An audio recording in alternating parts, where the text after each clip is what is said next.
Push the button.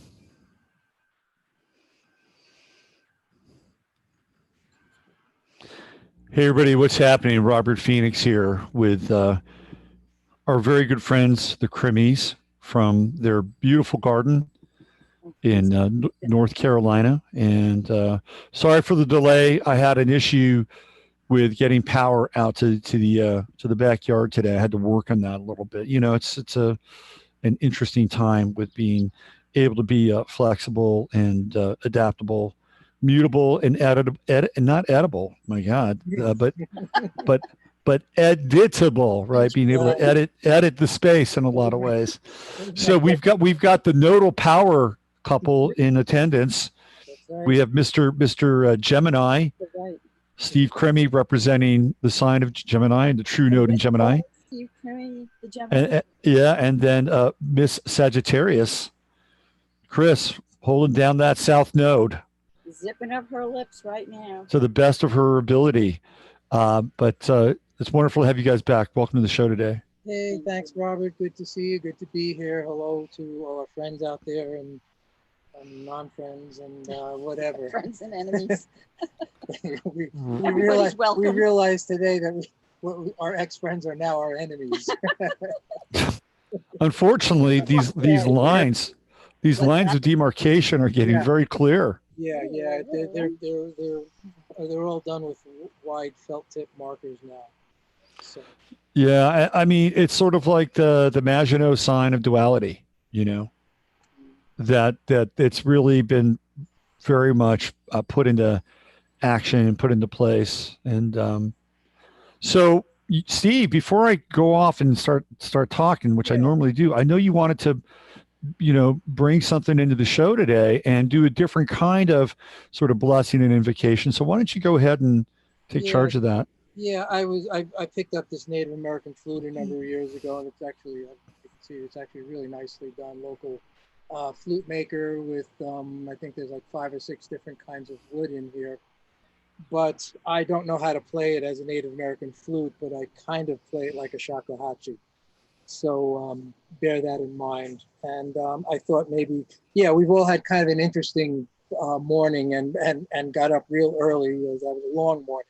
So I thought maybe we'd do a little clearing. Sometimes I like to play before meditating too. It seems to clear all the crap out. So we'll see what happens. Thank you.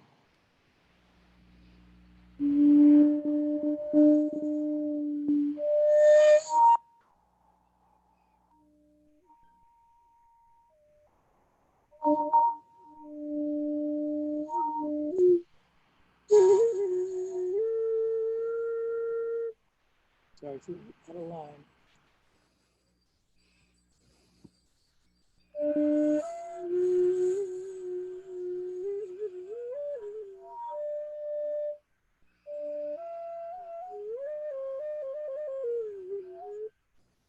Sorry, I can't get into line. That's very funny. This often does not happen, but it seems to be one of those days. Bear with me, thank you.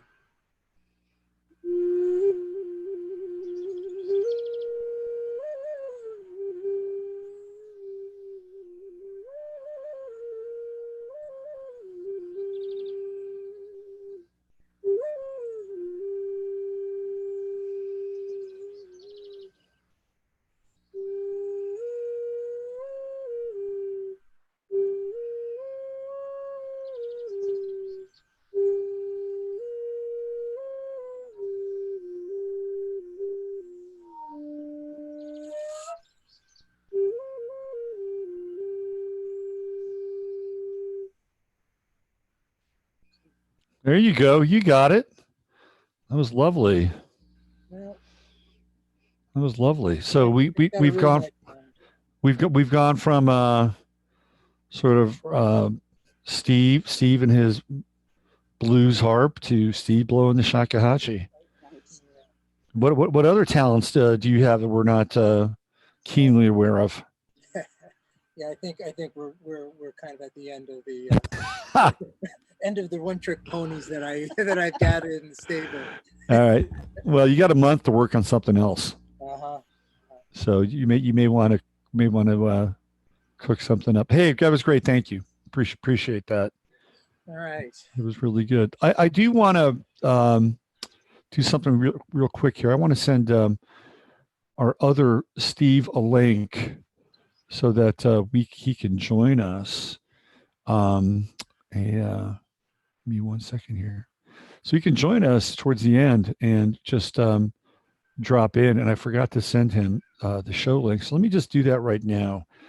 So Steve Mercer, if you're listening, I'm gonna send you the link to your website or your email address if I can get it. Since Zoom is being kind of interesting here. Yeah, we had a little trouble with the Zoom too. Yeah. So thank you, Robert, for the idea of buying the 100-foot cable line so that we're able to run my computer out in the garden here. So this is our rose arbor with actually only 2 petals left on the roses, but they're here with us. So you know, it's kind of nice to be out here in the garden to do this for a change. We'll see how it works out. We have thunderstorms in the forecast, so we'll see. We may have to run at some point. So did you see that really weird like lightning that happened over DC last night? Did you? No. No. No. Yeah, there is this very, very bizarre lightning. It looked like it might have even hit the Washington Monument. It was very very strange. But it wasn't like your typical. I'll even see if I can find a copy of it or an image of it. It wasn't even your typical. Like lightning strike. It was just really, really weird. Let me shoot a quick email out to Steve Mercer real fast. Well, maybe they were charging it up. Well, we know that they've got all kinds of interesting technologies that they can use. I mean, we've seen the fires that are taking place in California, right? Mm-hmm. So we know that they have that stuff. And what's interesting is that they have used none of this or any of this on any of these protests. Like they have LRADs, they have NRAPs. So Steve Mercer, I just sent you the link. Why don't you jump in and join us at the end of the show and come in and chat with the Crimis, so we can have a real Gemini experience with 2 Steves here. Mm. And then you can wrap with us if there's any questions from Chatlandia. You can bring those in too. Yeah, so the Army has these LRADs and these MRAPs, and they have water cannons, and we haven't seen any of that stuff, right? None of it. The sound projection. Yeah, the sound is the LRADs. The stuff that just gets under, it supposedly only covers the surface of your skin. That's the MRAP. Okay. Oh. Yeah, so they have 2 of them. One is the sound that'll pierce your eardrums if you stay out hanging there too long, right? And then the other one gets beneath, and that has a range of over 700 yards, by the way. Mm-hmm. So we've seen none of this. Well, yeah, I mean, because what we are pretty assured of is that they're not interested in stopping the actual looting and the chaos and the protests, because if they wanted to, they could. You have 50,000, 40,000 police officers in New York City, and all captains are like a small told army. to stand down. So this is really end game scenario, I think. Yeah. Or getting close to it anyway. Yeah. No, I think it's getting very, very close to the end game scenario. And we're in a partial lunar eclipse today, and here we are. We're really kicking off the eclipse season. And this partial lunar eclipse, I mean, we have to talk about it a little bit, is going to be on Trump's moon, which is in Sagittarius. Mm. And they are planning a 1 million person march in Washington this weekend. And I saw that the DC mayor just pulled out the National Guard, kicked them out of the hotels. So, Right. And then Esper, who is, I guess, what the secretary, I don't know who, I mean, these people just come and go like you know, like third world countries. well, like cleaning people, right? I mean, it's just like you get a new person every 6 months, 9 months, whatever. So this guy Esper, who I did a little bit of background on, he's from Pennsylvania. He's a Mennonite. Hmm. And he is a long-term, he's a military dude, right? So he's got deep sort of roots in the military. And he basically told the airborne to leave. He told the airborne to leave DC. All right. So this is somebody who is in Trump's cabinet. Right. And yeah. Well, theoretically, Trump is commander in chief. So, Yeah, I think that is really in jeopardy at present. mhm. It's really in jeopardy at present. And the other thing with this partial lunar eclipse, it's going to take place on the ascendant of the U.S. chart, very close to the U.S. ascendant, which is in Sagittarius. So now we have that south node, which is starting off in the U.S. 12th house, and that it'll come around and eventually hit the first house, which is actually, no, I take that back. It is going to be in the U.S. first house, and then it is going to go into the U.S. 12th house. Yeah, this is a very tricky time for the country. Right. And I think the eclipse is supposed to be like like 3 this afternoon. I was looking it up. 3 our time here anyway. Mm-hmm. Yep, and this starts us off with a series of eclipses, another one at the end of the month, and then and that's a big one, right? That's going to happen at 0 Cancer, and the Sabian symbol for 0 Cancer is a symbol that I've always associated with the Russian Revolution. At sea, it's also connected to false flags. Sailors on a ship at sea lower one flag and raise another. Mm-hmm. And if anybody knows anything about the Russian Revolution, it really kicks off when the Russian Navy decides that it's going to not listen to the Tsar anymore and break off. And that's when the flag represents a change of allegiance. So this is very significant, really significant. And then of course the July 5th eclipse, another eclipse, lunar eclipse. This one will be on no, I think it's another, is it another solar eclipse? It's going to be, so the sun is going to be no, it's going to be a lunar eclipse. It'll be a lunar eclipse. And it's going to be, that's the theoretical birthday of the U.S., right? And it's going to be a 4th of July like I don't think we've ever seen before. Because I think, fireworks. well, that explosions. I mean, I think the MO here is to flip 4th of July and create a new Independence Day, right? Like this would be the day that they would really kind of go all in. Mm-hmm, mm-hmm. And because they love their symbols.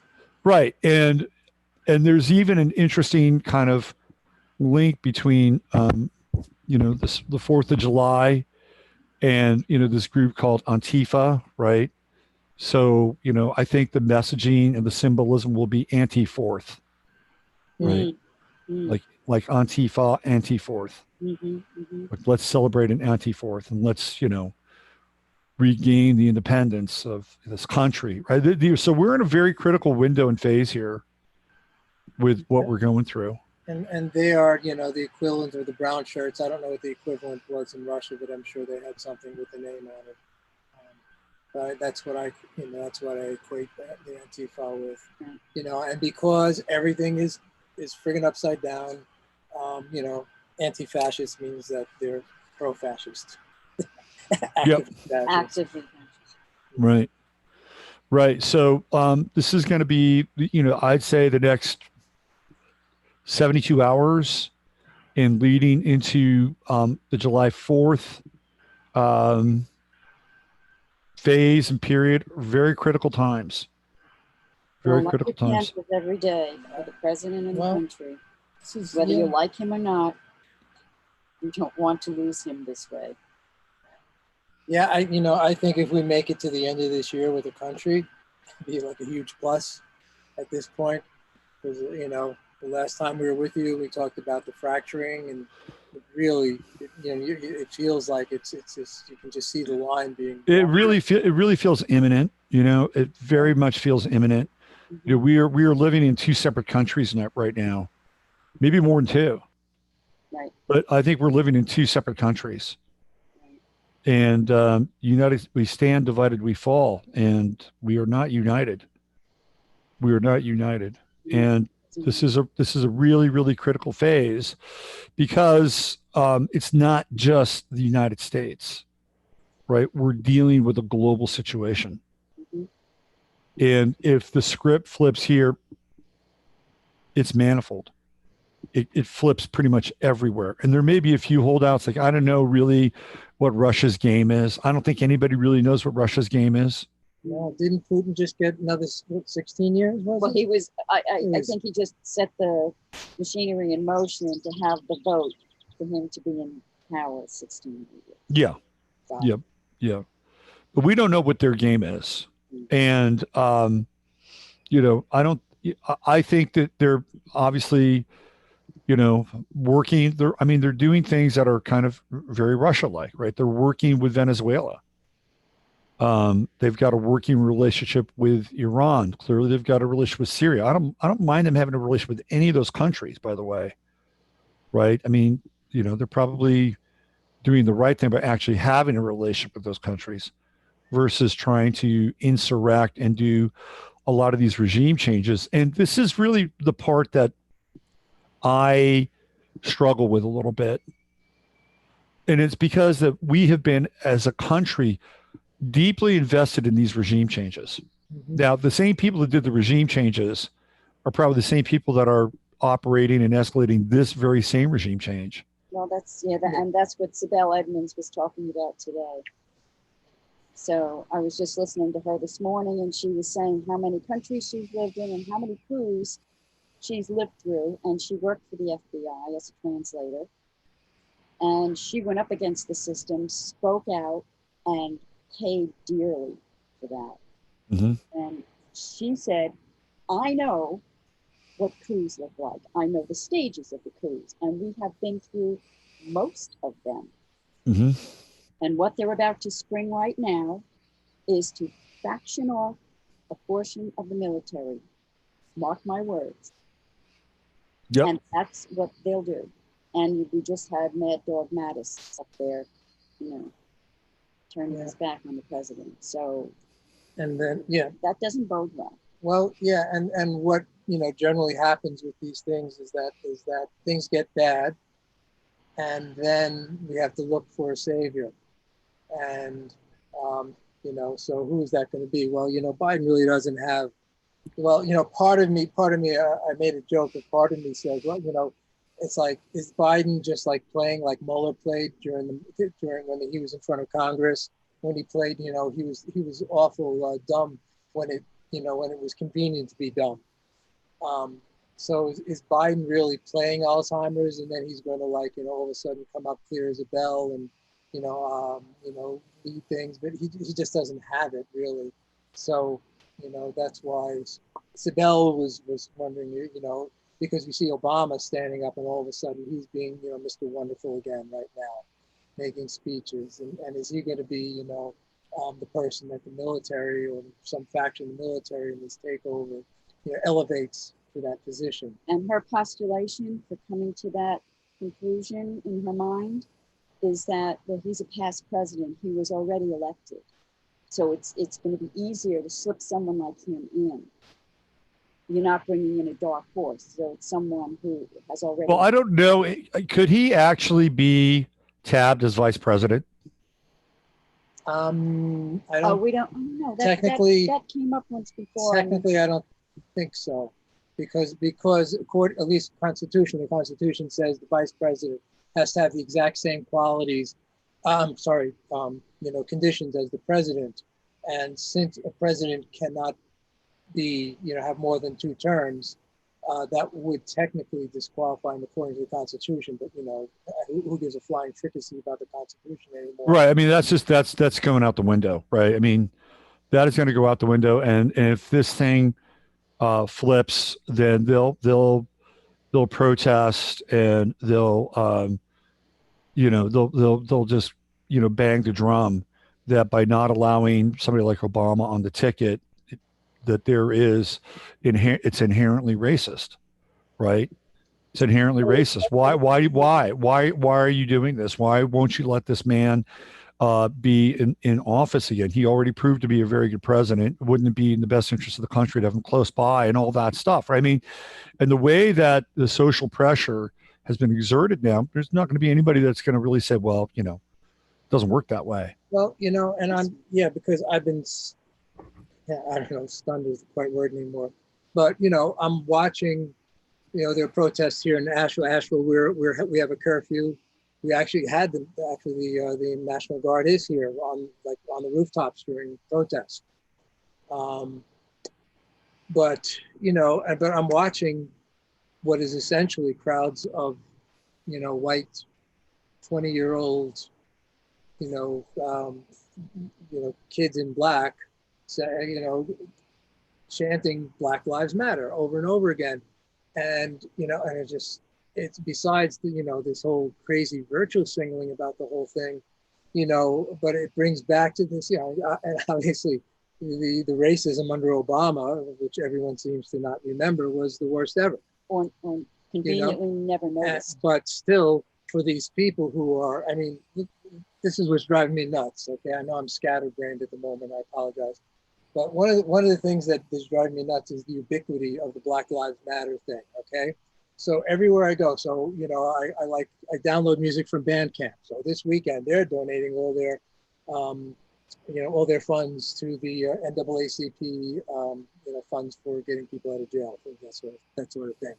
But every musician has got to write their little note, we're standing with this, standing with that, standing with that. And then, even, one of my indulgences, which I just gave up because of this, is iMusic. I love music. I love being able to pull out any song anytime I want to. And, I indulge in this indulgence in my iMusic, right?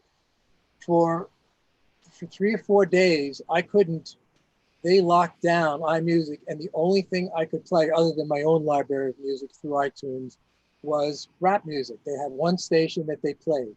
Everything was blacked off. And I'm like, fuck you, I'm paying for this. Don't tell me what to listen to. I hate rap. Some people love rap, great. But, they circumscribed everything into this one station that you had to listen to if you're going to play with iMusic. So, and it's just ubiquitous. That's what makes it feel.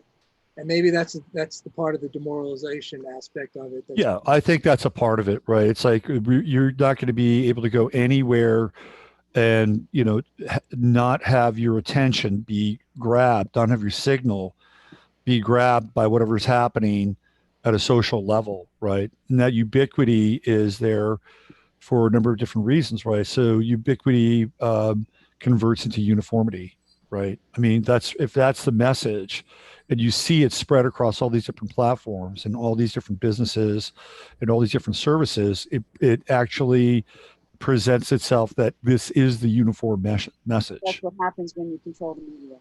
Right. So ubiquity converts into uniformity. Uniformity basically converts into conformity, right?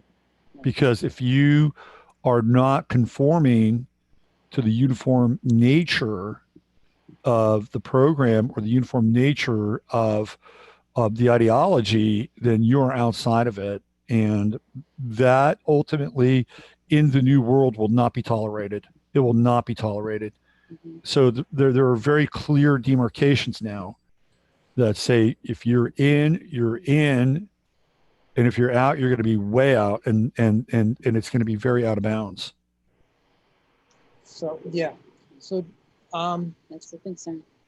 Yeah, and it feels like maybe this leads into, I don't know if you want to talk about it. We have a few things that we brought to the table today, as far as the Devi Mahatya, which is Durga and the demons, or did you want to talk about? And Robert, you want to talk about the first? Well, one of the things that was, banging around my head, we talked about this before we went live, is one of the films that really affected me the most as a child was Invasion of the Body Snatchers. And this was the original version with Kevin McCarthy. And for people who haven't seen it, in a small farming town in Central California, people begin to act quite differently. Like their relatives don't recognize them. They look the same, but they don't recognize them. There's kind of this like zombie-like, very placid demeanor about them, but also very distant. Like they don't know who they are. So then they begin to find out that there are these pods that are being put next to or underneath a bed, so that when a person goes to sleep, which is a metaphor, by the way, the sleep thing is a metaphor. So when they go to sleep, the pod cracks open. It assumes the physical likeness of the person and takes on their memories as well. And then before the person rises, they actually murder that person and take their place in the world. So what happens now is that the pod people have no individuality, but they have a very strong group identity. Like they are all connected and they all know what they're doing. And at the time, that was during the 50s, and that's when they were going after communists, right, in Hollywood. And it was really kind of a horrific metaphor that, there's one under every bed. And if you fall asleep, if you're not awake, right, you will wind up becoming one of these pod people. That's really what the message of the film was. And most of it saw it as this kind of horror movie, and it is a horror movie. And I was thinking about this in terms of, like we got all these kids that are protesting. And at one point in time, they probably weren't protesters. They were probably just kids. And maybe they were video gamers or BMXers or little leaguers or whatever they were. And now they're something different. And their parents probably see them as their kids, but they don't see them but they're not their kids anymore. Like something has replaced them, right? Something has replaced their consciousness. And it just, and that's just the immediate kind of, allegory or metaphor for this thing on a personal level. It works. It's funny because I was, the picture of de Blasio's daughter made me go right to thinking about zombies, and then there's a couple of two pictures, pretty hideous pictures of her. Did you see both? But Did you happen to see the mugshot where she's praised. So I ended up writing a piece, a blog yesterday and last night. I put it up last night, and that it was just the comments, just saw that it's a zombification, and I guess you've seen the pictures. It's just it's just something crazy about it. Then there's this other one where she's naked and she's kind of like curled up and her eyes are rolled back, so you only see white eyes. And I haven't seen that picture. It's on Gateway Pundit. Yeah, and it's chilling. And that one creeped the heck out of me. So there's really creepy. Because she's got no clothes on, and so she's kind of curled, so you don't see any privacy. But what you do see is her eyes are rolled so far back in her head that all you see is this white. It's just, where did they ever get that picture? Unless she put it up somewhere. It looks like publicly? Something that she put it up on Instagram. Looks like a selfie. Hey, before I go too far, I want to come back to that because there's something I want to connect up with that. I just want to recommend a YouTube channel. It's a guy by the name of Young Pharaoh. Okay, if you haven't found his channel, go find his channel. He did a 3-hour video earlier this week, breaking all this down and talking about a lot of the same things that we talk about. But even he had some great, really, really great information on the formation of the Republican Party and the Democratic Party, which blew my mind. Well, I want to talk about that a little bit, but I want to continue to go with what you were talking about with the Young Pharaoh. Go find that, find it, grab that video. It's gone viral, and when you go and look through the comments on the chat, they're hitting like machine gun bullets in a good way, like very fast and very supportive, and it's supportive in a way that is bringing, kind of a really awake and aware version of the Black African American community, with awake and aware, we use the P word, patriots. They're like converging in that space. And Jeff Doherty, who people know from Facebook, and he's a friend of this guy. So go find that channel, go check out his video. I want to talk about the formation of the parties, but let's get back to what you were talking about. But I would also say, I think you can find it also on Gateway Pundit. Candace Owen put out such a rant last night about, I am so not behind this Floyd person. Candace Owens has stones, man. What's She that? has stones. She has some stones. So articulate, yeah, knowledgeable, and she nailed it. And she said, why are we supporting someone who's a porn star and a drug addict when here's this other police officer who gave 28, 38, how many years of service, and he was murdered, and yet nothing for him. And yet we're all, well, we know why. Yeah, I mean, they're if you look at the stuff, they're all turning him into a superhero, and it's really, and this is a guy who held a gun to a pregnant woman's stomach, according to Candace Owen. I don't know. I'll just say that. She went but that was what he was accused of. I found his rap sheet. I know what he's done. He held a gun to a pregnant woman's stomach. So this is the people that they're tripping over each other to right. Praise and, put up on a lead there. pedestal. It's it's disgusting. It's fucking disgusting. Yeah, and so God, I thought we weren't going to get into this, but here we are. We're going to. Here we are. So it's hard. It's hard to teach an old dog new tricks, right? I mean, so anyway, the other thing too about this whole thing, right, is like they had a relationship, meaning Chauvin and Floyd. Okay, now they never talk about this. That they had a relationship at this nightclub, all right, in Minneapolis. Mm-hmm. And the woman who ran the nightclub, her last name is Santa Maria, and she's got like a radio show, Aslan Uprising or Viva La Raza, something like that in Minneapolis, right? Yeah, so the word on the street is that nightclub was a very strong point of connection and distribution for the Sinaloa cartels in Mexico. Mm-hmm. So there were all kinds of things running through that nightclub.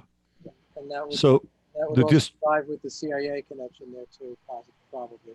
So apparently now they had been running investigations into that nightclub. And guess where the evidence for that nightclub was? It was at the police precinct that they burned down. Oh, really? How convenient. It's kind of like Building 7. That's right. They could have, yeah, absolutely. So there's a lot more on the surface. Nobody wants to talk about it. They don't want to look at it. If you bring it up, clearly you're going to be in the crosshairs now. You're going to be deemed either a racist or a fascist or hateful or ignorant or mentally ill. It's just full on ad hominem. It's just full on. Right. And one of the things that I've like now given up on any relationship with sports whatsoever. I don't care. It's done. But I went into a message board. It's a YouTube page for a show called Speak for Yourself. And that show had Jason Whitlock on it and Marcellus Wiley. And Jason Whitlock was one of these guys who would not pander to identity politics. He's Black, African American. I think Tucker Carlson's had him on once or twice. And he lost his job. Right. They took the show away from him. And I would follow the comments, whether on Twitter or YouTube, and he was always being called a coon or a buck or whatever, whatever derogatory words. And they were beside themselves that Jason Whitlock lost his job. So now Marcellus is kind of the point person. And Marcellus grew up in Compton, California, and he went to school at Columbia. He got a scholarship, a full ride to Columbia. So Marcellus is an intelligent guy. He could play football, but now they're going after Marcellus, right? They're going after him now. And then they're going to go after Bucky Brooks, and they're going to go after LeVar Arrington. And this is the same kind of mindset that took place in the Soviet Union, right? If you don't line up and you don't conform and fit the party's talking points, you're out. And they will have a loud enough hue and cry so that the people who they want to conform, I guarantee you they'll hear them, and they'll either force them to conform, or the people paying their salaries will have a sit down with them and talk with them and say, look, you really need to take the narrative in this direction. And I think Marcellus is going to have a very difficult time with it. He's a Sagittarius. I know his chart. Seen his chart. Well, we need people to stand up. And I told you before that I saw Kurt Schilling on, quite frankly, last night, and he was saying, and if I was a leftist, I'd still be broadcasting. He's a Trump supporter, and I don't remember what he said, but it didn't matter. Even if it was on Twitter, it didn't matter. They ousted him for that, but everyone else can say anything they want, of course, as long as what they want you to say. It's like the Clash song, "Know Your Rights." You have the right to free speech as long as you don't try to use it. Right. Absolutely. And these pernicious hate speech laws, which have been lightly instituted, they're like these little parasitic entities that have attached themselves onto the Second Amendment, or the First Amendment, rather. First Amendment. Yeah. So hate speech, hate crimes. Once they started moving in that direction, I'm like, oh boy, we are on a very, very slippery slope for sure. Yeah. Yep. Yeah. If go ahead. No, I was just going to say it's probably a good time to launch. I could transition to Chapel Perilous. Yeah, I think so. If you want a little bit. Yeah, let's do it. Okay, so I put up a blog piece last night on Chapel Perilous, and I don't know if I have to get into the whole story, but it goes back to the Grail quest. I'm just going to buzz out from the middle. And in the original story, which is from the mid 1400s, the La Morte d'Arthur by Thomas Mallory. Real quick, Steve. There's a request from chat for you guys to be able to speak up a little bit because you're kind of far away from your computer. All right, so we can pull up a little more and get closer. There you go. It's probably the idea right there. Is that a little better? Yeah, and then tweak you just speak up a little bit, right? Okay. I usually don't have a problem with that. So. All right, so let's go. Chapel Perilous. Yeah, Here we go. Well, the thing is that I was, the way I was watching this whole thing unfold as sort of an inversion of a sacred sacrifice, a sacred ritual, right? And one of the things that begins with a ritual is the ablution, the hand washing. So that's the first thing that came out with all of this was wash your hands, wash your hands, wash your hands. It was, it was like, it was like being treated by little children by Nurse Ratched about washing our hands, right? So, but that's the ablution. So and again, this is an inverted ritual. The ritual, the sacrifice means to make sacred, facati, the Latin to make. So it's to make something sacred. So of course, all sacrifices now, are the opposite of that. They're to make things, whatever, satanic, luciferic, to take you far away from your original knowledge, from the base of reality, from the divine. So that was the first aspect. It was this inversion of the ablution. All right, and then it took from an I Ching line, which is the ablution is made, but not yet the offering. That's what we were kind of felt like we were in this stasis for a while, like the last time we spoke. And now the sacrifice is actually the sacrifice of George Floyd, and it really doesn't matter whether he's alive, dead, whether it was a body, whether whether it was real or fake. It has become the sacrifice. Okay.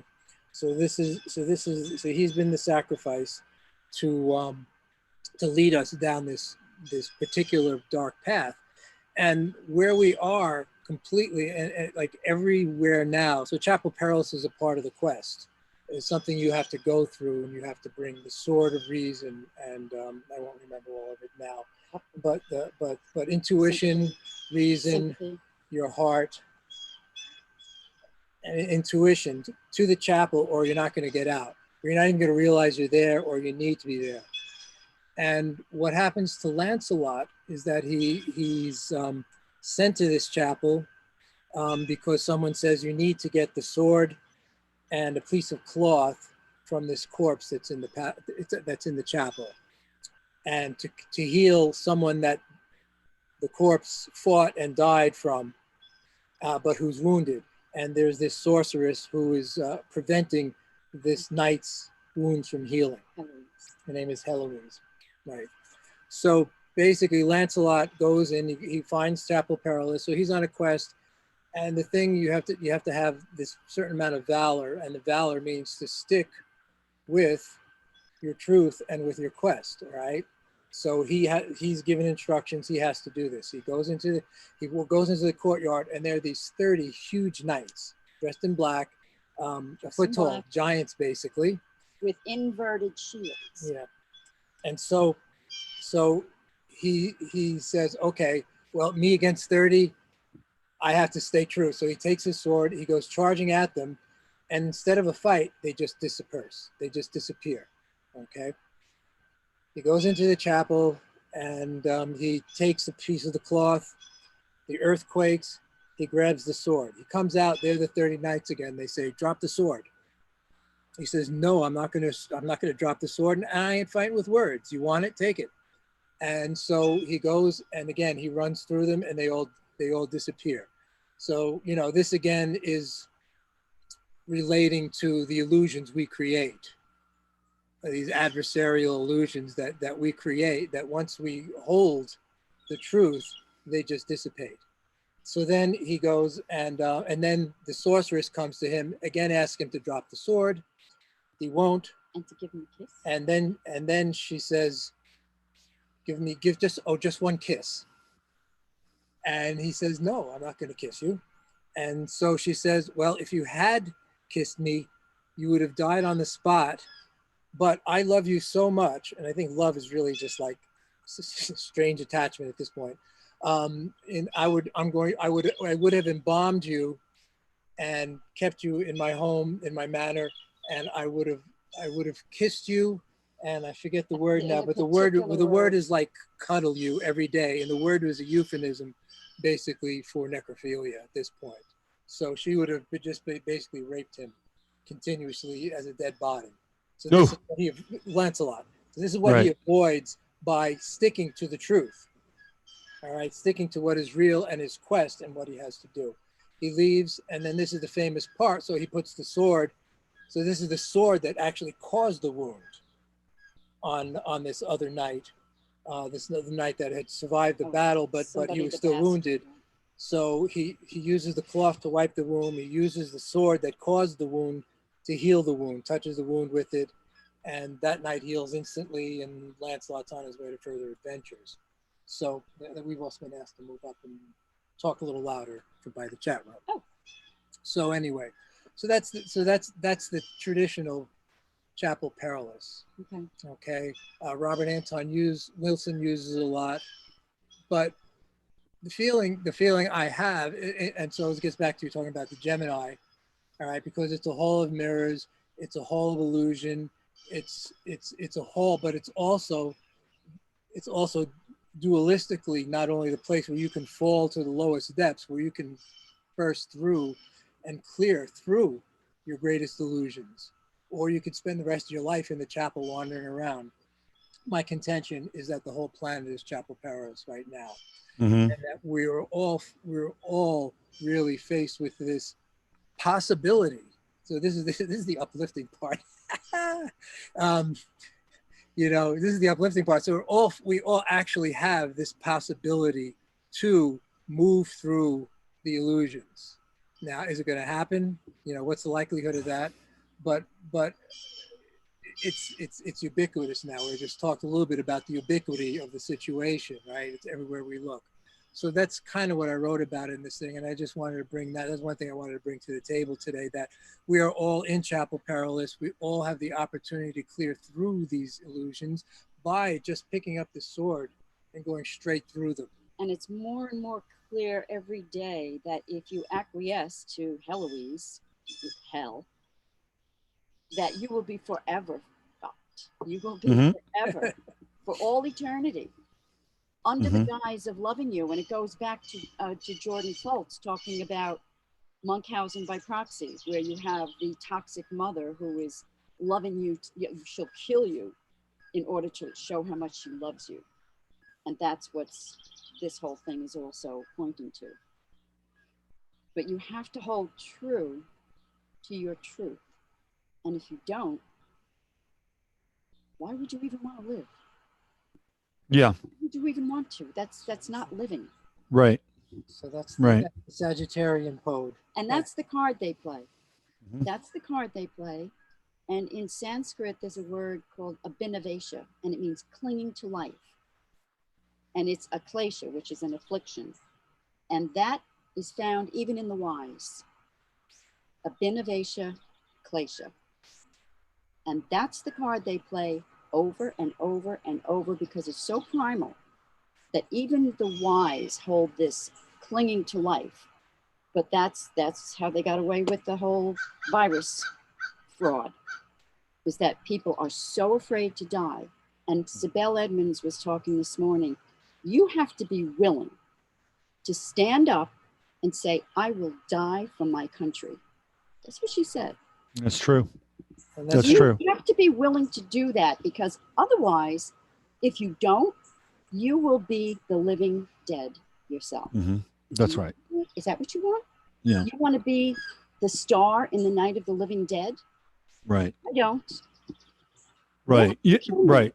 You'll have to be willing to kill me. Yeah. That's where we're at right now. You know, to me, I've been thinking a lot about like the ideology and the energy of these protests. Yeah. And you know, and I know that a lot of them feel, you know, quite angry and enabled, which is a very different, very, very powerful combination. Dangerous. To be angry and enabled. Are you kidding me? It's like having a child throw a tantrum and allowing that child to do whatever it wants, right? That's a really dangerous situation. And at a time in your life when your testosterone levels are at their peak, so easily manipulated. And that goes for the young women as well. The other piece around this, though, is that, you know, I think we understand like the quality of life and death and exactly what you're talking about. I don't think they do. Right? I don't think that they do. And I've been thinking about this idea that like life is in their kind of cosmology, that life is really cheap. Like that life is, I mean, and maybe they're laying it all in line because that's their ideology and that's what they believe in, and they're willing to die for it. I guess. I mean, but I also feel like on some level that they have no regard for life whatsoever. Well, and where does that seem to be the most likely import from, right? I mean, that's what China's always being accused of, you know. Yeah. This low regard for actual anyone's life. Well, that's where the atheism comes in. You know, right. So so now you have one group that has a regard for life and another group that has no regard for life. And now we're seeing these two forces, or these two kind of not even an ideology, but just two almost different life forms in some ways, Karma. Right. like in a Karma. clash. It's selfless karma, and it needs karma being action, and karma needs a body to live in, and it inhabits our bodies. We move through action, this karmic momentum, and it's a selfless movement, and it's very difficult to see. And the type of karma, you know, and sometimes you get the pods under the bed. But it needs a body to live in. Anger needs a body to live in, to express. And so does love need a body to live in, to express. All of the human qualities that you can attribute to us, they all use us as a vehicle. So in Christianity, you would say that to, oh Lord, let me be an instrument of your will. It's not let me be, you are an instrument of God's will. You are an instrument, you're a hollow reed. You live your life according to that knowledge, and you take right action. Which way are you going to go? Right. Are you going to go, Gurma used to say to us, you're either practicing yoga, which is union, or you're practicing the kleshas, which is the afflictions. So either, you know, some know it, some don't. So when you walk a path of integrity, then your life will be filled with integrity. And your death too, whatever it is. But you have to make that decision. You can't be blown by the winds of chance. So these myths are a way of understanding that language of how we move through the world.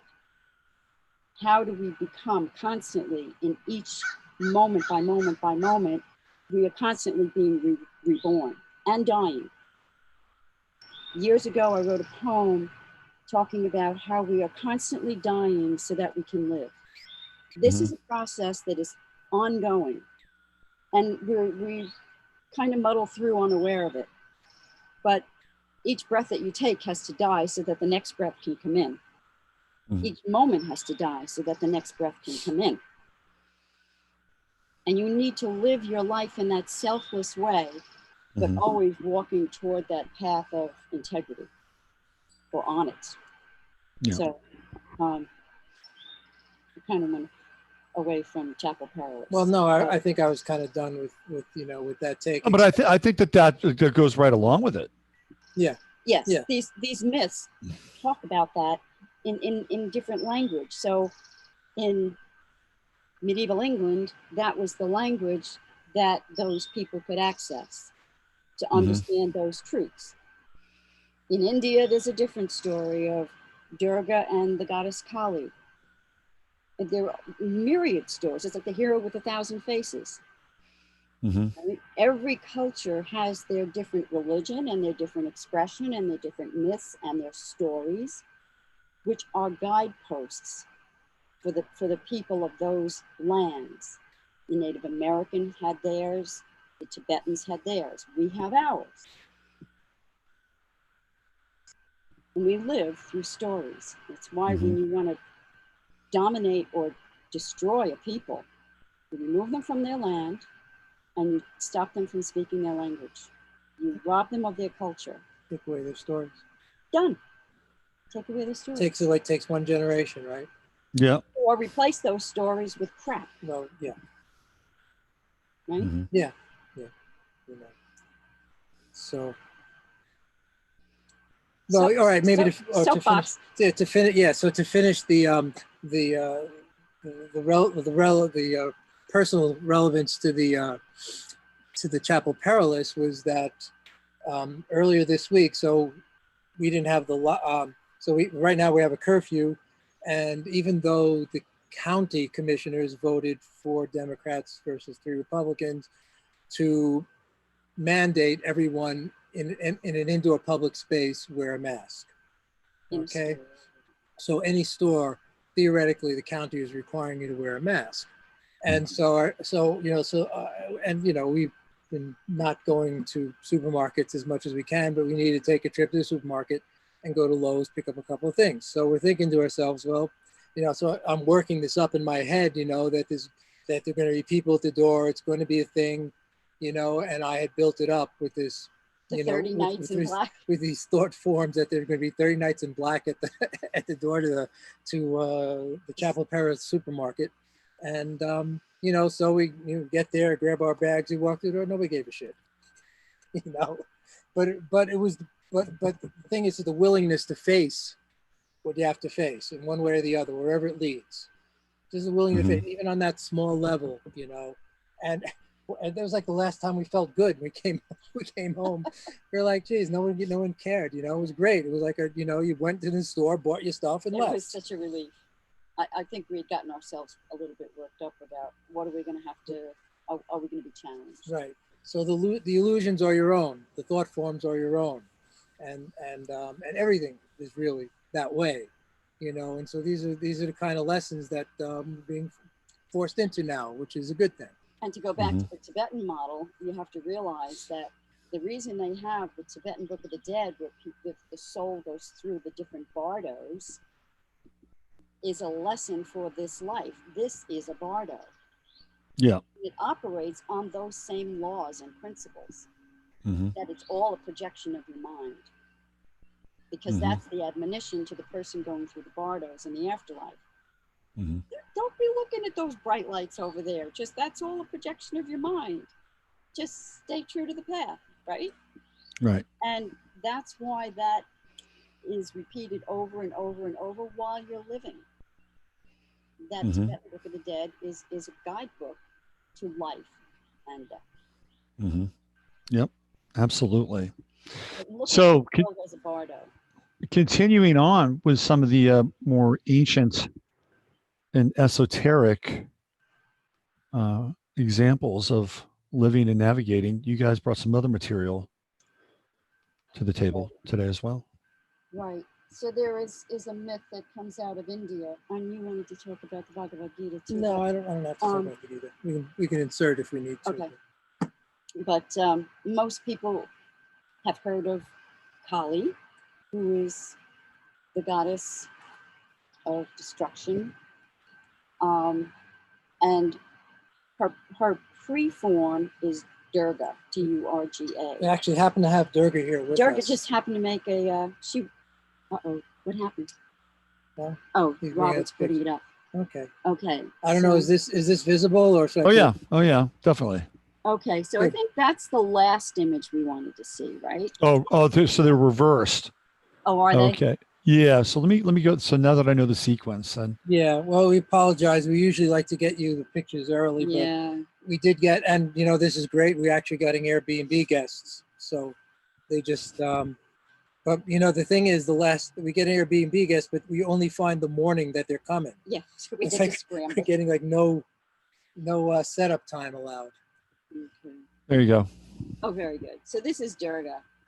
This backstory on this, and I'll probably bounce off some notes, is that Durga was born from the energies of male divinities when these gods became impotent through corruption. Okay, so their powers and forces were diminished, and the whole world was overrun by demonic forces, which really are the embodiment of ignorance. And in Sanskrit, that word is avidya. Vidya is knowledge. And if you put an A in front of it, that's a privative, and that means not knowledge. Yeah, vid is like wisdom. It's Sanskrit words correlate to our English wisdom, vid. Okay. So when you see these ancient depictions, what you're seeing is personifications of that karma that we just talked about, right? So this is the embodiment of ignorance, is the demons. Okay, so when you see these asuras or demons, they are the embodiment of ignorance. So Rakshasas. That's one of my favorite Sanskrit words, Rakshasas. Those are very potent demons. So Durga they can assume any form. One of the most spectacular forms of this energy in the battle for good. Hmm. And she takes in all of the energies from those gods who are on the wane, they're diminished, but she takes them all into herself. And she uses them then to transmute all of this suffering that's happening in the world because of ignorance. And so you can look at ignorance as like exaggerated ego, destroying the balance of the universe. Everything is out of balance and backwards, upside down. So these demons approach her, and she is so just magically beautiful that they desire her. And there's a head demon who wants her, and they go and they say to him, "Why have you not taken this woman? She is the most beautiful woman we've ever seen, and she'd be a real feather in your cap. So you really need to, get this woman." So they go and they try, and they send the first demon they send comes in, and he takes many different forms. So he starts off in the form of an elephant, and she cuts the elephant head off. Then he turns into a buffalo, and she cuts the buffalo head off. And then he just keeps changing his shapes. And then so at a certain point, she destroys him. And then the head demon is furious. Is the Om, did she put the sound, or is that? That comes later. Okay. And so the head demon says, I'm going to send my other emissaries out, and they'll just try to charm her. So I think we can go to maybe the second picture. Yep. But you can see she's got a potent weapon. She's got a discus, a sword, and also a conch for the sound. Right. And also what she does is she takes all those energies of herself, and then she puts them external to herself, and she creates her own battalion of women warriors. Yep. Kind of like what we would think of as Amazons, right? Mm-hmm. So here's the demon who comes, and he's trying to sweet talk her now. And he's saying, you really should go to the head demon. And, you're so wonderful, and your life could be good. And if you don't go, well, I'll just have to drag you by the hair. I'll take you by force. Mm-hmm. So she's saying to him, well, that's really interesting. Well, you have to hear this promise that I made. I made it to myself in my youth when I was foolish. But the promise that I made to myself was that only someone who conquers me in battle and removes my pride, and who is a match for my strength, can be my husband. So he's enraged, and he's saying, I'm going to drag you now by your hair, and I'm going to take you forcefully. She says, well, what can I do? Because in my unthinking youthfulness, I made this vow. You'll have to take me by force. So then a battle ensues. This is where she utters the sacred syllable Om and reduces him to ashes. And his armies flee back, and they go back and they tell the head demon. So he's now enraged. So he sends the next two emissaries, Chunda and Munda. Yeah, and just a quick notice of this. We talked about it a little before the show. This sort of Gemini trickster kind of thing with language. This shows up a lot in these myths, where she's like, "Oh well, what can I do? I have to hold to my vow, to entrap the demon." So Right, anyway. to disarm them with her charm. Actually, they try to charm her, but she outcharms them. We were talking about that as a good methodology to use right now. Before. Okay. Yes, and these, well, and then you've got the Gemini demons. You've got Chunda and Munda as the emissaries to this head demon. So she smiles very serenely. She's sitting up in the Himalayas on the top of the mountain, and they come and they attack. And at this point now, this is like second or third attack, and she gets very serious, and her brow turns very dark black, and her whole countenance turns, and out of her forehead comes Kali, the terrible. It's just like Athena being born Out of Zeus's out head. of Zeus's head. Well, So same we've thing. got a parallel. So And these are warrior goddesses, right? Right. It's a parthenogenesis, right? Birth from one source. So this is where Kali makes her appearance. And she's born out of the fury of Durga. And so Kali comes in. Should I change? Go to the next. Yeah, let's see if Yeah. where are we at with that visually. Okay.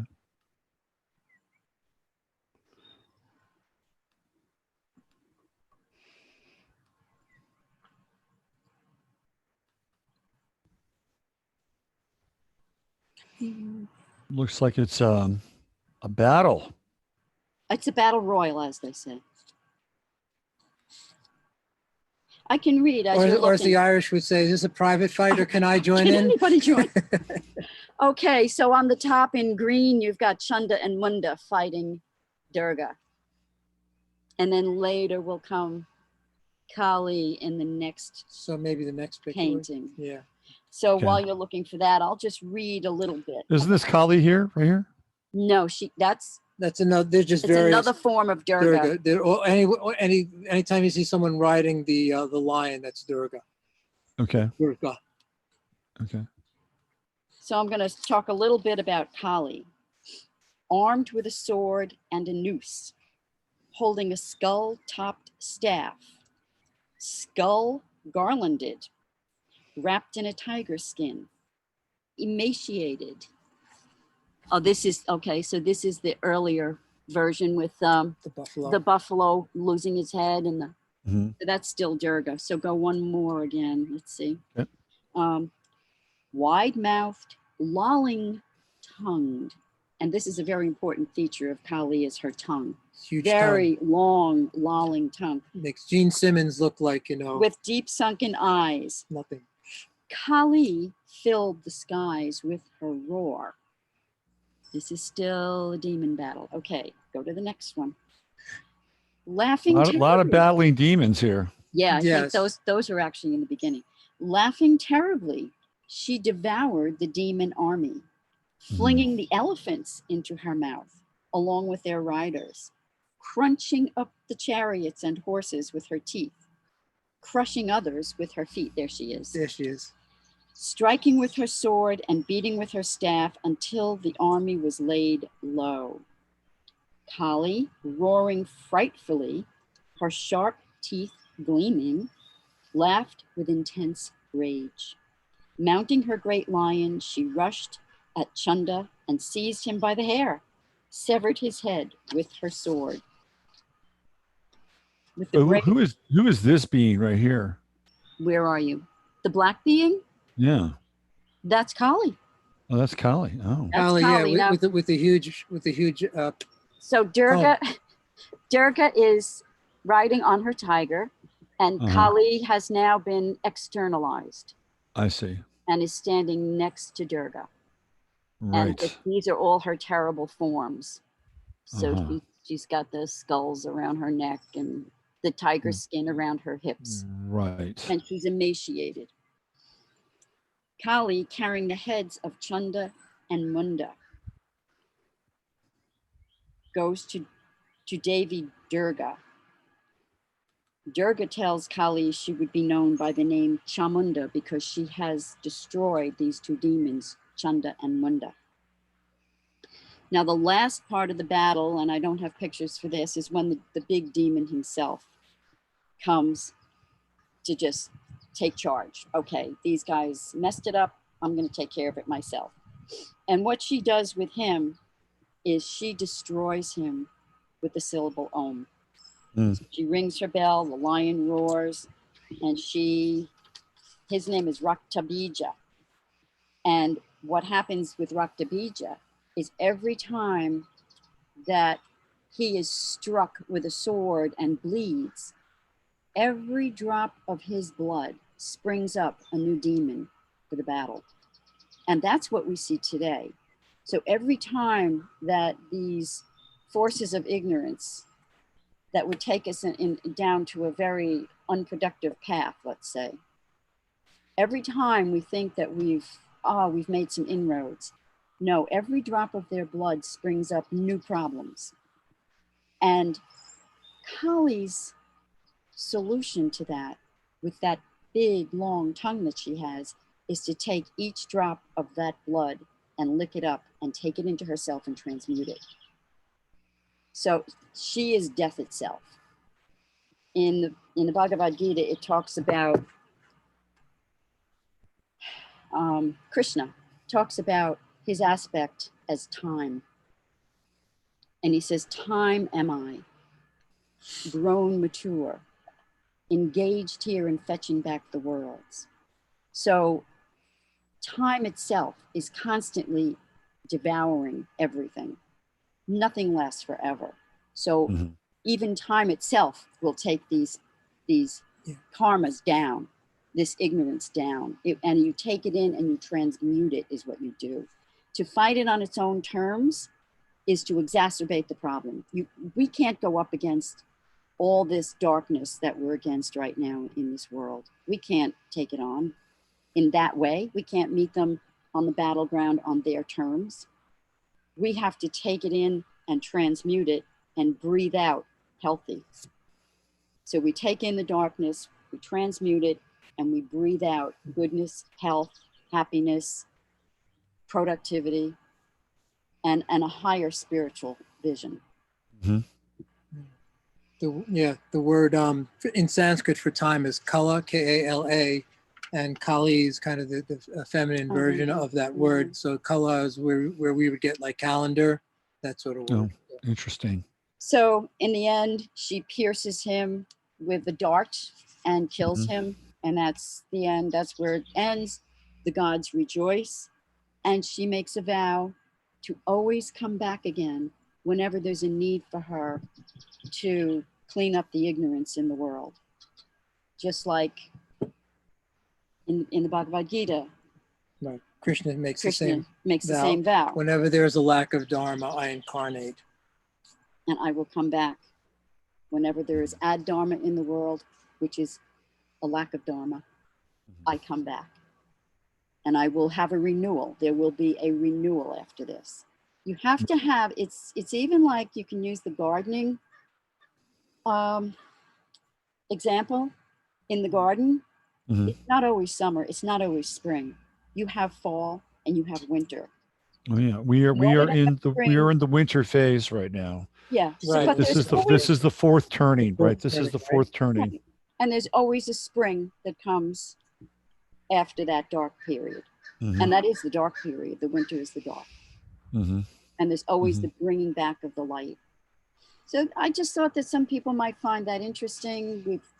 Some people know about Kali, that she's the terrible form of the goddess, but toward the benefit of humanity, not in a destructive way for destruction itself, but destruction for renewal. So that that exhaled breath can breathe in again. Right. It's like the riots are the inversion of this. It's destruction for destruction, or destruction for power, destruction for whatever, whatever will end. Yeah. Well, people have done a lot of studies on anger, and from a kind of a fight or flight perspective, right? And when a person is angry, all their senses are very attuned, right? And they're very sharp, very, very sharp. And I remember one time watching a stupid episode of Dr. Phil, and he had this woman on who was angry all the time. And she really had no reason to be angry. Her life was like fine. But what had happened is that she become addicted to the dopamine rush that's related to anger. And there is this accentuation of the senses in some ways with anger, right? And anger really creates division. Unless you're together with other people that are angry, in which case there isn't a lot of division there, and you're joined in that anger, right?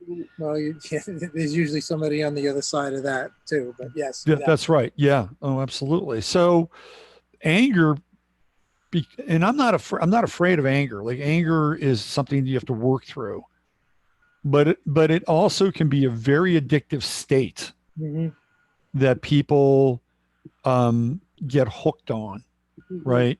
And when they're in a group setting and all those neurons are firing together and there's this diffusion happening between everybody else, like that energy is elevated, right? So not only do you get to experience the intensity and the focus of your own individual anger, but it's amplified and multiplied. So think of the potential, right? Think of the berserkers. Yes. Mm-hmm. And how that energy through the group experience is amplified. Mm-hmm. So now you're dealing with not just people that are highly acute or highly attuned to that energy in themselves, but now becomes this kind of group expression, which is amplified, doubled, tripled, right?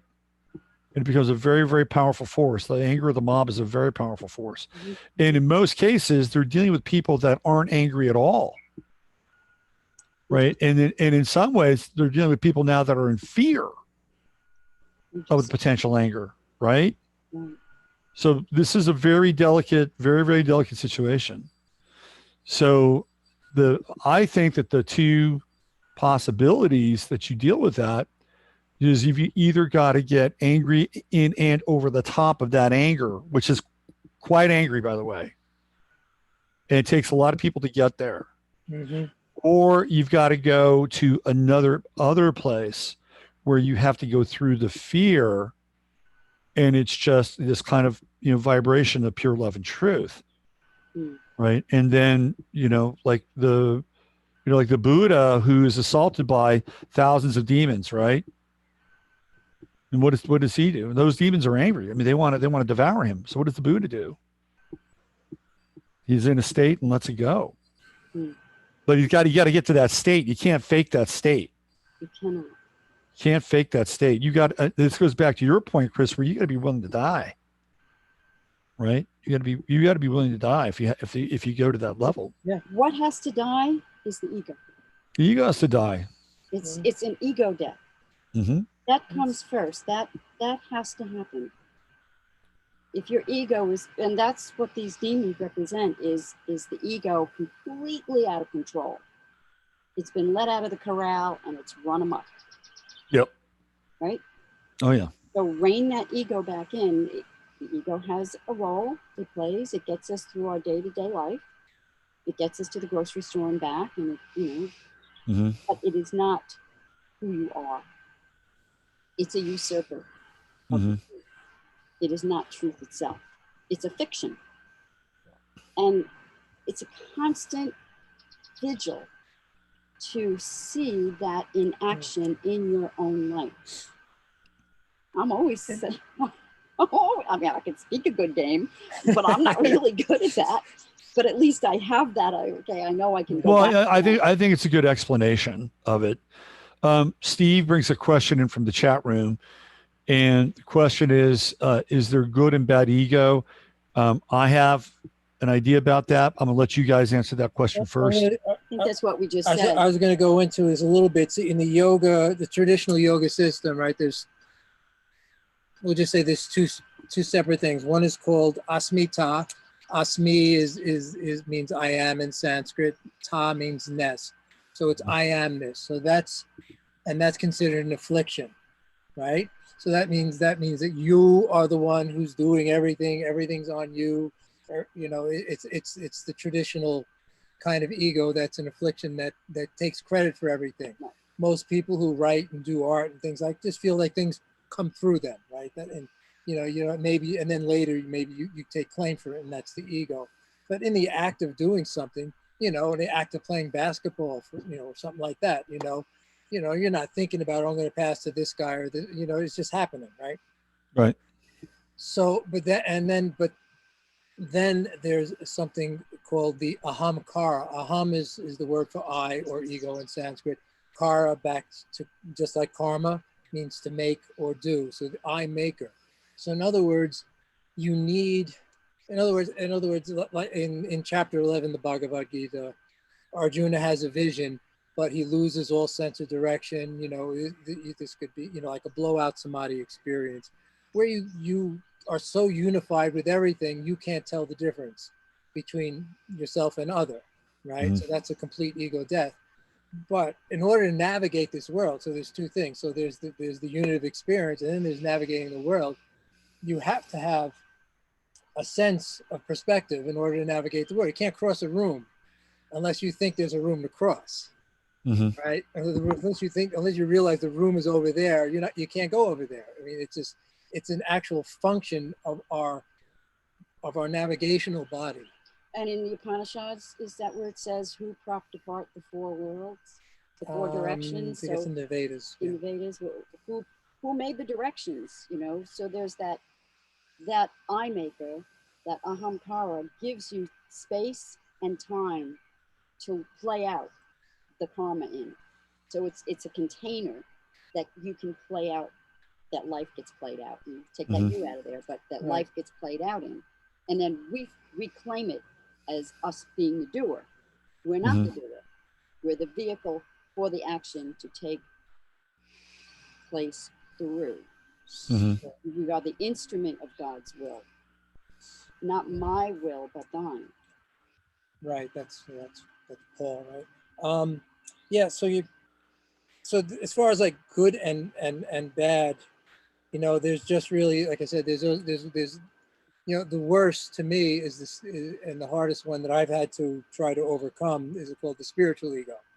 And that's the one where you glom onto your spiritual experiences and you think that's me that had these experiences. You know, aren't I friggin' terrific for having these experiences? You know, I'm special. And that's really the worst one to try to eradicate, you know, coming over and over and over again. And that's really the one most of the BFD spiritual teachers you see are extremely, you know, addicted to that particular thing, because you don't see it, you know. You don't see it. You know, oh, you've had this experience, so there you go. I've had this experience.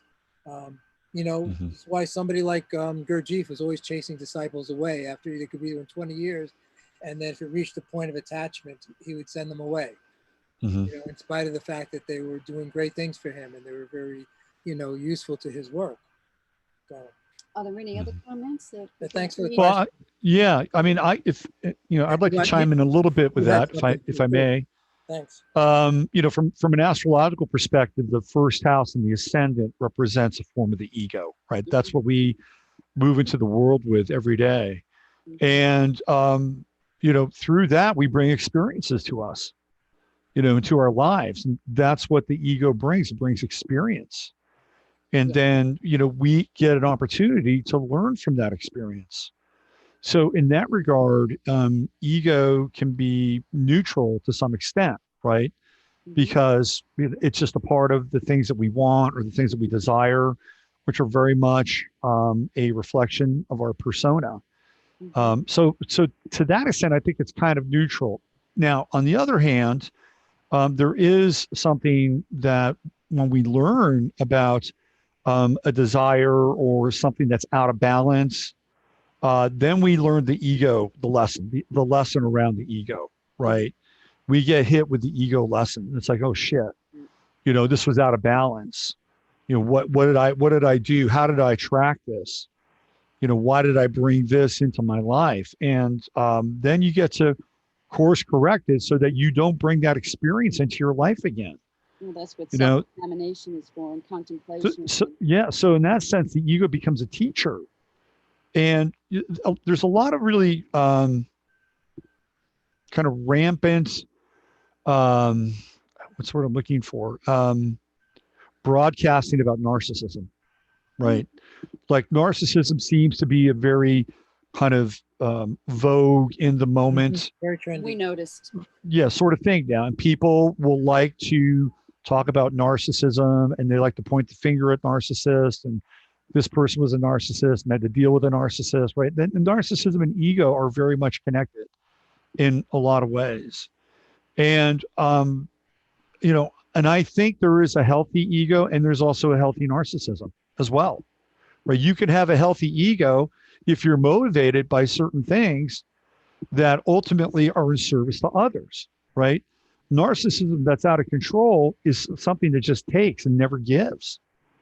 When we all have narcissistic elements in our being, right? It's, we had Lark on last week, and he said even taking the next breath is a narcissistic act because you want to keep yourself alive, right? I mean, and that's the really most basic fundamental thing. The sense of self-love. Yeah. Right. Yeah. And so if you can balance these things out, right? And that's really the key here is balance, because I don't think you can really accomplish much if you don't have either a sense of ego or self, right? You have to throw yourself into a direction. And then as you go through that, then you realize, well, maybe I've attached to this thing too much, or, and you get to, kind of chip away at it and chisel it. And it becomes this active and dynamic thing in one's life. Right. And I'll be very, upfront and honest here. I've been doing this for 10 years now, right? I've been broadcasting for 10 years. And I have had a number of times where I've had to ask myself the question, why am I not more popular? Okay, that's my ego coming into play. Mm-hmm. Because I have seen a lot of other, trust me, I've seen a lot of other shows, a lot of other presenters. So in my mind, it's like, I think I'm like right there with a lot of people, and that's my ego talking. Mm-hmm. That is my ego talking. And every time I've kind of gotten there, I've just had to let that thing go, man. I've had to let it go because it's like, I'm here to do what I'm going to do. And whoever is going to listen to what I'm sharing or putting together, that's it. That's the experience. Right. And to expect anything more than that is egotistical. Right. Right. It's egotistical. And I have the same thing with my writing, for example. You're good. You're a really good writer. And like you are, and I will say you are way underappreciated. So, yeah. Which is why, Steve, I was not that I didn't know anything about you, but I sure as hell loved what you wrote. And I've read a lot of stuff and I'm like, this guy is good. And I want to rap with this guy.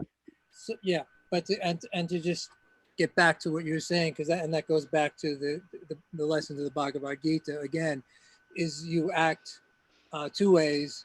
One, loka samgraha, loka is world, as in location, sam to hold together.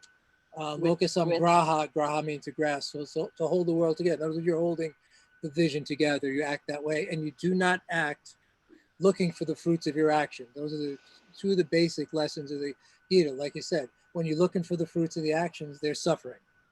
There's suffering, well, why am I popular? Why is nobody buying my book? I think it's a freaking great book. That's all suffering. But you do it because you had to get it done, and go ahead. And you do it because it ought to be done, not for the fruit. Right. So you don't do it for the fruit of it. Because it ought to be done. And you don't know the fruit of it. Yeah. You don't know, and it's been like I've been putting out a couple of blog posts, and I've gotten a couple of I've only had 2 bad ones, and I've gotten a whole slew of people who are just, people who I have no idea, that they're reading what I write. Right. And they said, this is great. It really helped me through something. And, right. So you don't know. Right. And to be clear, I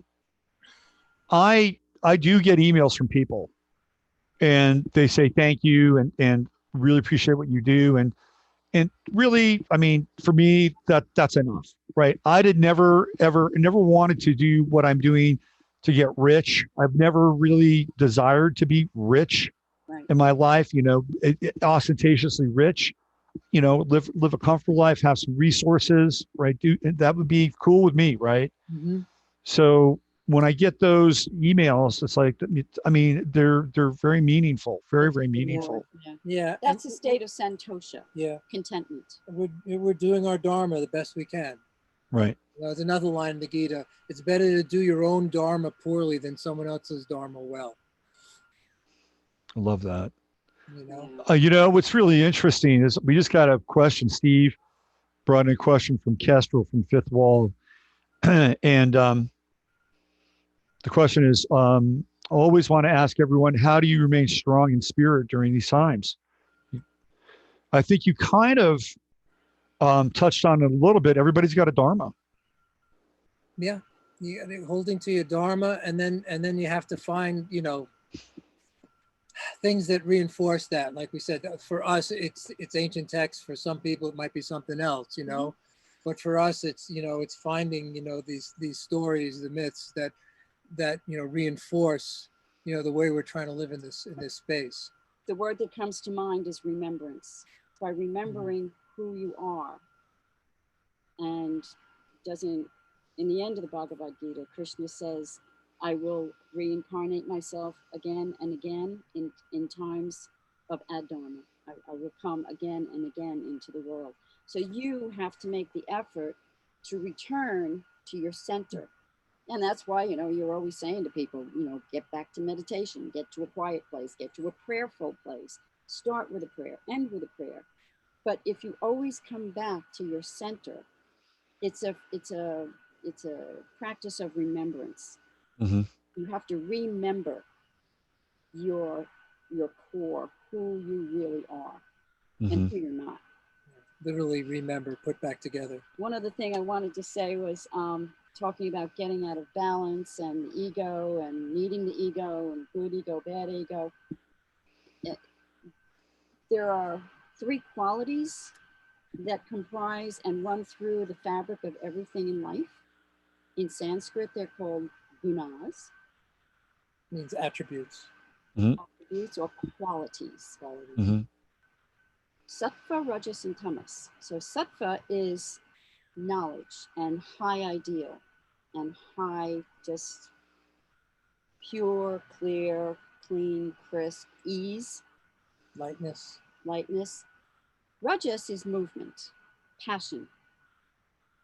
Tamas, activity. Tamas is darkness and inertia.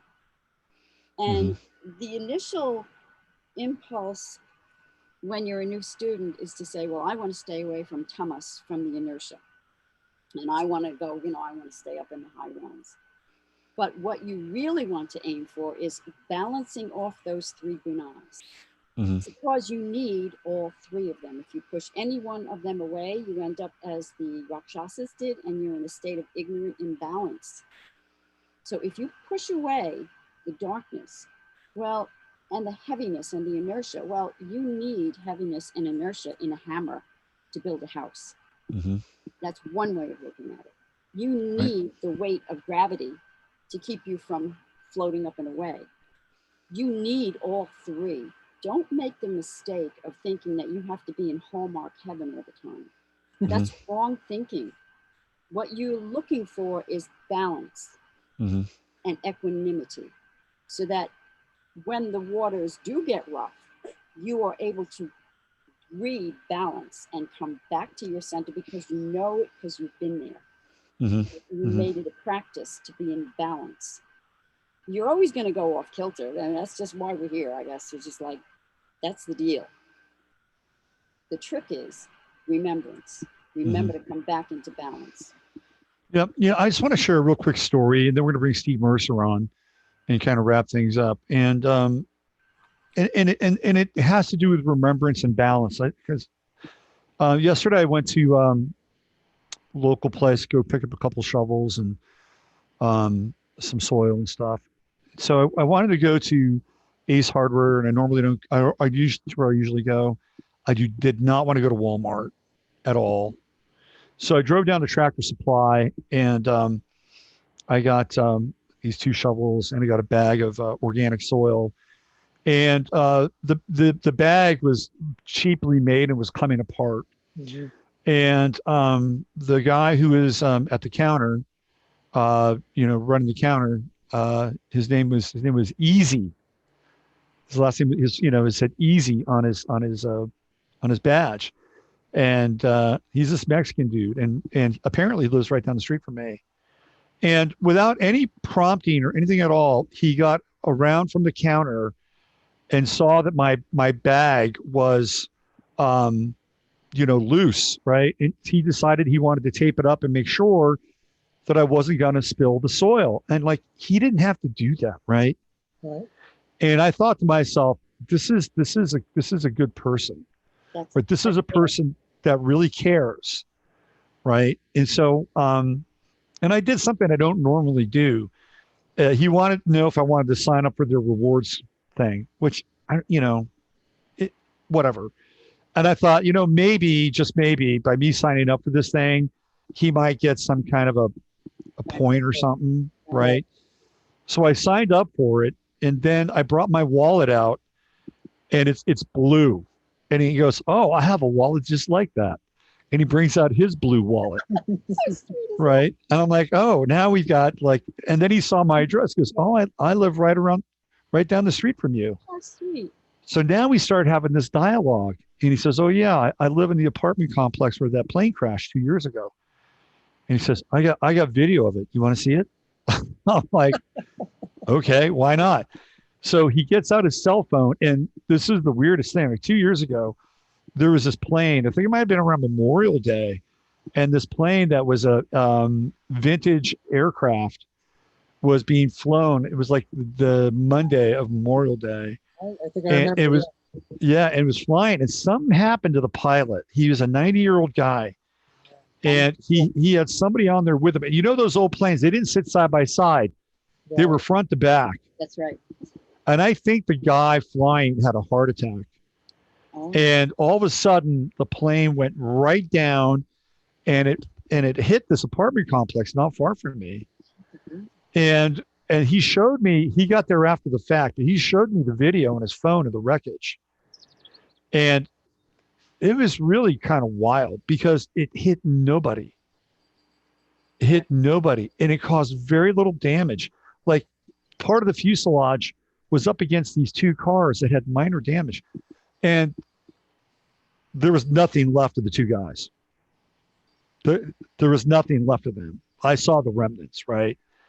But then I thought about this thing. It's like kind of interesting that here this guy's 90 years old. He's taking his last flight, right? And he goes down, he crashes. Nobody's hurt. Very little damage is done. And it's like, it's just such a weird kind of Matrix moment. Like, that guy died like doing what he loved doing, apparently, right? Mm-hmm. Yep. Now the other guy, I don't know. It was like maybe his number was just up, right? Yeah. But I wouldn't have seen any of this had he not come out. Isn't that interesting? Well, first of all, I had to make the decision to not go to Walmart. Right. Because that would have been the easy thing to do. It was closer. Yeah. And I didn't know if Tractor Supply was open, but I went. So I made a decision not to go to the evil place, but to the good place. But his small act of putting the tape on the bag was holding the whole world together. That's right. That one little thing. That one little thing. What needs to be done? Just say this needs to be done. That's all. That one little thing. It was selfless, but he had so much pride in his job, right? That his probably $12 an hour job, that he popped out from behind his glass shield. By the way, he wasn't wearing a mask either. Good for him. He popped out, and there are other people who worked at that store who were wearing masks. And I will say this, and I've said it before, and Crimea River, if you think it's racist, it's just observational. Almost every Mexican person in this town does not wear a mask. They are not masked people. I was talking to the woman who runs the Peruvian food truck, and she's like, "I don't wear a mask. I put it on for the customers, but I don't wear a mask." Yeah, and I'm like, okay, well, because they're still. You're on my team. Maybe you're on team no mask. Yeah. No moss. Team no moss. Yeah. No moss. Yeah. All right, let's bring the other Steve in real quick. Take a picture. So. And if you want, before we go, we can just turn the computer around, give everybody a quick look at the garden because it's looking pretty nice. Sure that. Yeah, I'll do that. And try not to break the computer. Break the line. And I guess at some So point, Steve's joining us now. What's going on, Big Steve? Steve, Guys, where is he? good. Am I? Steve, There you are. Thor's hammer. Is that the hammer? Thor. Yeah. Hello. Steve emerging from the void. He's from the void. He's in the void. He is in the void. Yeah, I like it. Yeah, I've been saying that the past is the past, and how could it be any different? And when I ask that, it's more to get somebody to think what they could have done in the past to have changed what's going on now. Right. And we're talking about Hindu mythology, and in the Bhagavad Gita, who is it? Vishnu, Krishna Vishnu doesn't want to fight his cousins, and Krishna, right, opens his mouth, and Vishnu looks into his mouth and sees deep space and creation. And I believe Krishna said, who are you not to participate? Get in the fray, and you play your role, right? Exactly. So, and yesterday's Robert's show yesterday was just brilliant, covering the history of the 100-year repeat and where we are now. And so we know that we live in a world of duality, and so or dialectic. So that side has been preparing what they're doing for a long time. I believe it was Emily I heard yesterday saying that this is our Olympics. We've been preparing also, and it's good to know what's going on, but it's also, I think, more important for us we're supposed to be doing ourselves, so that the whole game continues. So it turns out the way that it should, or the way that we wanted to, right? So I'm just wondering what your thoughts are on and somebody asked, well, we already asked that question. What do you see that we need to be doing to make it turn out the best way for us? And this is what I think for me, because whenever I ask that question, which is not often, but I think your life is the response to that question, right? It's the life you're living. There's no, because we all want to have some prescription, and certainly like I can say meditate, whatever, breathe, whatever, do Tai Chi, these sort of simple answers that really kind of meaningless. But in the end, your life is the response to that question of what to do. How you live it, what kind of integrity you have, and everyone does that to the best they can. And frankly, it's impossible. We're all faced with the impossible on that score. But we're doing the best we can, and with that, hopefully, like with this, thankful to Robert for bringing us board, and we've got some people in the chat room and that we resonate with greatly, and that bring smiles to our faces, and that's because we're doing that, whether we agree or disagree or whatever. But yeah, that's the only prescription I can have. It's because your life is a response to all this and what you do. I don't know, you got anything better? Yeah. Yeah. I can chop that now. No, I think that is very true, that we said earlier that you cannot go up against this behemoth on their terms. Right. And I often think of an elephant and a mouse. To my knowledge, I've heard this said that the only animal that the elephant really fears is a mouse, because the mouse can get up into the trunk and suffocate the elephant. So every action that you take, however infinitesimal, it makes a difference to the behemoth. Right. Just by you standing in your integrity, live your life in integrity. Yeah. If you believe that it's wrong to do something, do not participate. Yep, I don't I care agree with that. Everybody else is running off the cliff. you don't run. Yeah, no, I'd agree Don't with that. do it. You die. You take the sword. You fall on the sword. Nothing scares them more. And nothing scares them more. And I'll go back to Sibel Edmonds. That's exactly what she was saying today as well. Her father, when they were living in Iran, went up against the Iranian regime and was tortured. And she just remembered that, and she always stood in his shadow and said, that's a lesson I've learned firsthand. You don't acquiesce to evil. You always stay in your integrity. And he told her a very similar story about a tiger that falls into a net. It gets caught up in a net, and a little mouse comes along and says, oh, I can help. And the tiger's like, right. And that little mouse gnawed away at that net and released the tiger.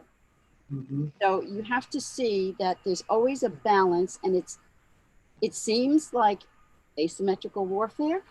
It seems like we're outnumbered. It seems like the demons are so much more powerful than we are. And that, remember though, in the beginning, that Durga also took from her side all the energy she took in from the gods. She absorbed what was left of their depleted energy. She took it all in. When she had her size came out, it formed her battalion of warriors. So our words of truth and integrity are like warriors to them. They fear us because of the truth of they fear integrity because they live in the shadows. Does that address? Yep, beautiful. Question? By us living in integrity and playing our roles, then we're performing God's purpose. We've seen it how many times where Mm-hmm. one person, not even with the intention of changing a momentum or changing the world, does because they've stood in their integrity. And then they're elevated up to Rosa Parks, wouldn't get up and get in the back of the bus. And, we have these people who they don't mean to be a world leader, but in their integrity, that's always recognized. Everybody can recognize truth and integrity. And then that ends up to be the turning point. Right. That becomes the mouse with the elephant or the mouse with the tiger.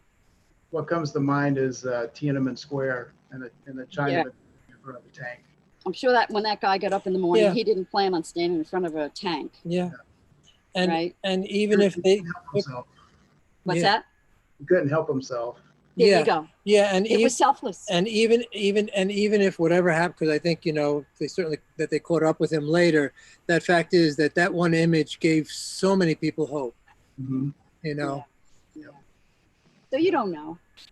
You don't know. Can I chime in real quick on this? And yeah, so I think that the first thing that we need to keep in mind is to not be reactive. Like, don't be reactive. You don't want to be reactive, and getting caught in that reactive trap is a trap. Yep. Okay. So really do your best to not react. That's the first and foremost. The second thing is that, even though the intensity and the immensity of this moment is in our face, we're actually playing a longer game. Right. This is a longer game than people may realize. And what they want people to freak out about is about how short the fuse is. And that way we walk around with this idea that the fuse is short. And to some degree, it's a lot shorter than it's ever been. But this is a long game that we're in. This is so keep that in mind, right? And we're all in many ways prisoners of the moment. And we have to stay in the moment, but not be consumed by the moment, right? So that's another thing. And then the third thing is that a lot of the time we get hit with these, mainstream media mortar shots. And we think that that's reality because a company decides that they want to donate X amount of money to whatever cause, where we have X amount of celebrities lending their voice, right, to whatever cause. But you got to go find this Young Pharaoh guy on YouTube Okay. Yeah. and watch his video, because he actually had, I think at the time, he had something like 10,000 people on the live stream. Oh, really? And the video had over close to over 500,000 views. And you know that they mess with the views, right? So, Yeah. and then you go through and you watch those comments just blitz by, and then you realize that there are other voices out there, Mm-hmm. right? And that you're not alone. And I think that that's where a lot of people get really scared and terrified, that they're alone, and you're not alone. Right. And that's, I started off at the beginning with that, talking about the feeling of this ubiquity of what we're up against. But as you say, you know, that goes back to Chapel Perilous. That's another illusion of my mind. Yeah. And even a simple thing like that guy yesterday at the store, Yeah. you know, I mean, That, that's a meaningful experience. And those meaningful experiences nourish us, Mm-hmm. right? They give us hope and faith in the species. And I, you know, besides the blue wallet and living down the street, I'm not sure how much I had in common with that guy. Uh-huh. But in that moment, didn't care. And from that moment forward, I don't care. Mm-hmm. Right. That guy for me is my friend now. If I see him, I'll say hello to him and ask Right. him how he is and everything, you know? So if you have experiences like that, bring him into you, right? Like that spiritual mana feeds us. and recognize them. So wherever your attention is, that's where your life is. So when that happens, if you recognize and appreciate it, then that's when it's enhanced and it does nourish you. Mm-hmm. Yeah, and I acknowledge others when you see it. When I see it, you know, out, you know, in the store or anywhere, you know, I talk to people and then I acknowledge. I'm still congratulating people for walking down the aisle at the grocery store the wrong way. Good, good. Right. Because they're not thinking about it. Yeah, they're not thinking about it. Good. Right. Good. Turn it into a temporary autonomous zone. That's it. You know, I'm actually really blessed in that I get to have a lot of stories of people's lives Mm-hmm. when I do these sessions and readings with them. I mean, I'm receiving in some ways as much as I'm giving, if I'm really open to it. And I had a client this last week whose story blew me away, totally blew me away. She's African American, Black woman, right? Got married when she got married. She had a child when she was very young, 20 years old. Very, very young for her. Her community was ostracized. She wound up living on the streets of New York City with the child. And then eventually she found a place for herself. And then she wound up working for a publishing company in New York City. And then she completely transformed her life, took responsibility and accountability for her life, and blamed no one. Right? Blamed no I'm one. always in awe of people who can do And I just said to her, I said, look, I don't know. I mean, I can get into your chart and we can do a lot of this stuff, but I tell you, you got a book in you. You have a book in you. And I talked to her about the publishing thing because it was in alignment with her chart. And she says, oh, well, I worked for Steve. She worked for Penguin. Oh, yeah. really? Yeah. Tarcher. Yeah, it's one of their subsidies. Yeah. Yeah. She worked she worked for that group. And there she is. She's still, you know, working hard and living her life. And, you know, it's like at that moment, it was like I was blown away. And this is somebody who was on the streets, rejected by their own community, right? And not a scintilla of anger. No blame, nothing. Took full responsibility for that experience. That's the person you're taking me for. I totally agree. Hmm. I totally agree. I bow to you, whoever you are, for doing that. And just a very humble and kind person. You could just Wow. comes right off of her. Wow. Blessings. on So yeah, I just wanted to share that, right? I mean, we got to have these stories of people, who really overcome a lot of odds, Yeah. and they aren't given anything.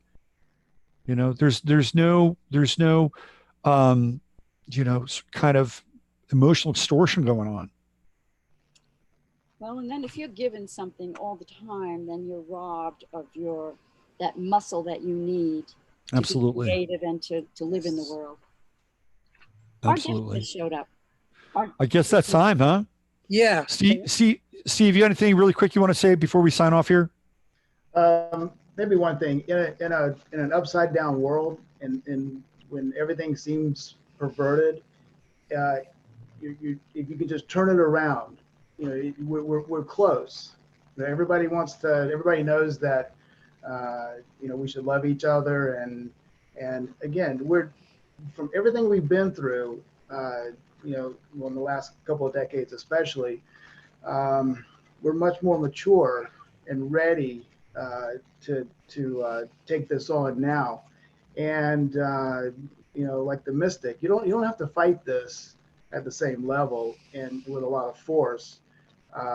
It's just a trick, just a little trim tab here or there. I think will make a lot of difference. So, Chris, you're antsy. You got to go. Well, I'll- our guests I'll- just pull up the driveway. I'll go, but I Steve think can show you around the garden. I was just going to give I'm you done. a look at the Bye, garden. everybody. And Bye, and bye, what- Chris. And to what you said, Steve, yeah, the I Ching lesson I first learned was you can't fight evil with evil, but only by making energetic progress in the good. And I just wanted to just point out the garden is that kind of scene. It's hard to tell because I got the laptop here. But it's coming along really nicely. We got lots of things going on. looks good and healthy. It's been our solace through all this. So anyway, I think that's it. We're going to go do our other Dharma, our B&B Dharma. And thank everyone for hanging out. Thanks, Steve. Thanks, Robert. Really appreciate it. And, hopefully people enjoyed the little. Thank you for sharing. Oh, they did. Yeah. Wonderful. All right, guys. All right. So that's it. We're done for today. I'll be back on Sunday night Astro Live. I'm going to do a breakdown of the early generation Z. These are the kids that were born between 1996 and the year 2001. And we're going to look at their charts and how they fit into what's currently taking place. Until then, use your head to discern what's real, your heart to say when it's possible. I want to thank Steve Mercer and also the Crimis for being here today. Chatlandia, I love you lots.